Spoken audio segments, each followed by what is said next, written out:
The chair recognizes Commissioner Christy McCormick, who is also a member of the Election Assistance Commission, for 5 minutes. Thank you. Mr. Vice President, Secretary Kobach, and my fellow distinguished commission members, I'm very much looking forward to participating in the mission of this commission.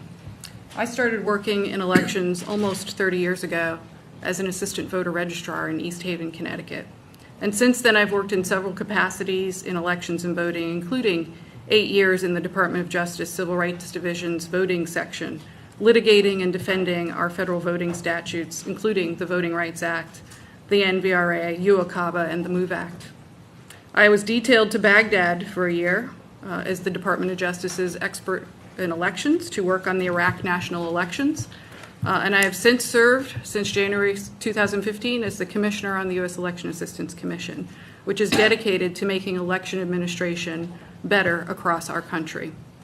I've worked directly with state and local election officials from every state and territory, and I see my role on this commission as representing a wide range of election officials.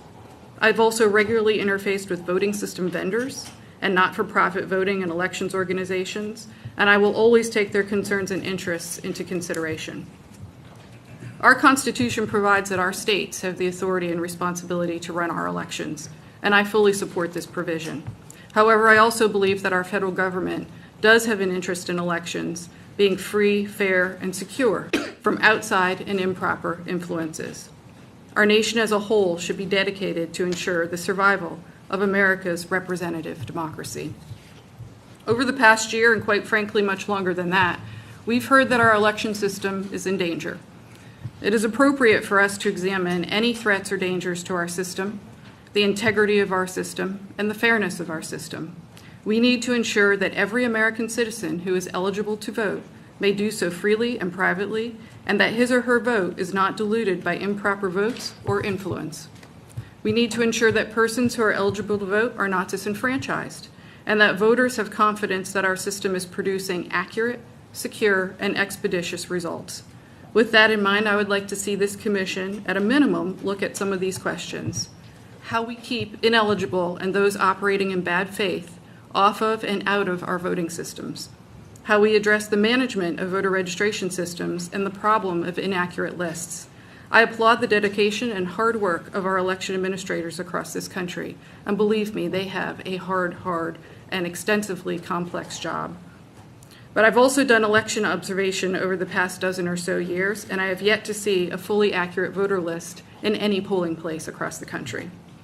I have seen firsthand irregularities take place in the polling place and in some offices. What causes a lack of voter participation and confidence in our system, and what actions should we consider that would hopefully boost participation and confidence and the voters' experience with our election system? What methods are currently used to identify, deter, and investigate improper registration and voting, and are those methods sufficient? And what are the methods currently used to identify, defer, and investigate voter intimidation or suppression, and are those methods working? The entire world looks to the United States as a model for representative democracy and free and fair elections. As a nation, we must continually review and investigate any possible issues with our voting system, and we must stay vigilant to protect our precious right to elect our leaders. I look forward to working with the Vice President and with other members of this commission. I expect, as I believe the other members of this commission do also, full transparency, courteous discussion, and professional respect.